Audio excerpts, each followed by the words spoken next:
SPARCC was designed to explore and empower the strategies and processes that will change the systems that currently shape our built environment. All 6 of our SPARCC sites share a specific common challenge, and that is the displacement of communities and families from their homes and neighborhoods. What SPARCC is doing is bringing models through the 6 sites of how you do work around racial inclusion and racial equity issues. And so I think the field is really interested in seeing how you incorporate this important lens of racial equity into investing in place. SPARCC has been very important for the Transformation Alliance's growth in the past 2 years. First, by really forcing us to include our health champion, it was the Atlanta Regional Collaborative for Health Improvements, South Face for Climate, Partnership for Southern Equity for Racial Equity. SPARCC was the moment when we could intentionally invite all of those lenses to come and work with us. SPARCC's biggest accomplishments are really a matter of getting through the first stumbling blocks and really staying focused on the problems and the visions that are important to communities.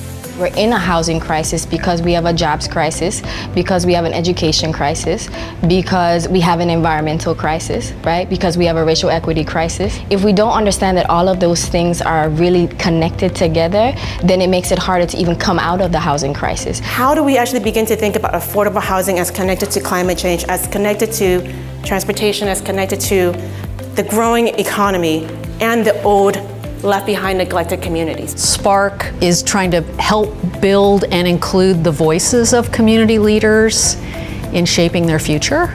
This is one of the issues that is really getting in the way of empowering communities. So you want a community to have a voice in terms of their own life, and so you have this partnership. Do they have a voice in terms of what the foundation is doing outside of the community? How it's actually investing its money? To me, the aspiration is to arrive to a place where communities control, again, their timetable, and they decide when they want to move out, when they want to stay, based on their own interests and not the interests of others. This is displacement. The issue of displacement is long, it's historic, and we need to begin to change the arc of how investment happens. How do you talk about this in a way that's inclusive? Very important thing that SPARCC allowed us to do was be very honest about naming race and racial equity as the cutting edge of our work and the leading edge of our work. We saw our membership almost double in the year that we were able to be very honest about the role of race in why we have the built environment that we do today.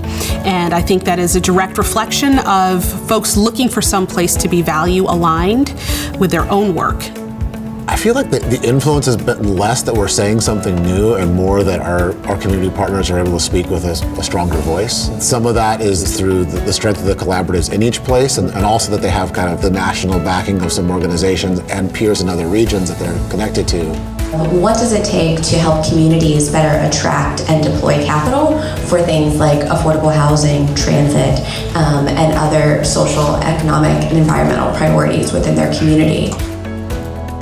We have a set of investment capital that's going into projects that probably wouldn't happen without philanthropic investment. And they begin to show how community-led investment is a different kind of real estate investment. One of the really exciting examples here in Los Angeles is how the coalition that's being supported through SPARCC has been successful getting an inclusionary housing ordinance passed. They're now working on other kinds of citywide policies that protect people who are at threat of being displaced. As an organization that really wanted to help community members learn and build power. We've invested in all 6 of the SPARCC regions. That work really ranges from investing in the startup of a fresh food and grocery store in Memphis to a larger marketplace for entrepreneurs and small business owners in Thai-Town on the west side of Los Angeles.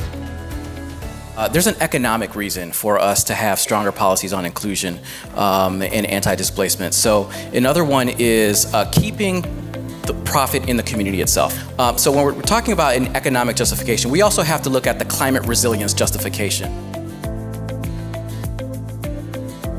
If we're going to be successful, it's making sure that it's not just those that can afford to build climate resilient homes or to drive cleaner cars, but everyone can benefit from these investments. And a lot of us, particularly with Enterprise in Chicago, fought for us to get passive house certification and net zero certification. So if we can get policy passed that allows for subsidy to go into these buildings, the demand will go up, the prices will go down, and we'll see systemic change.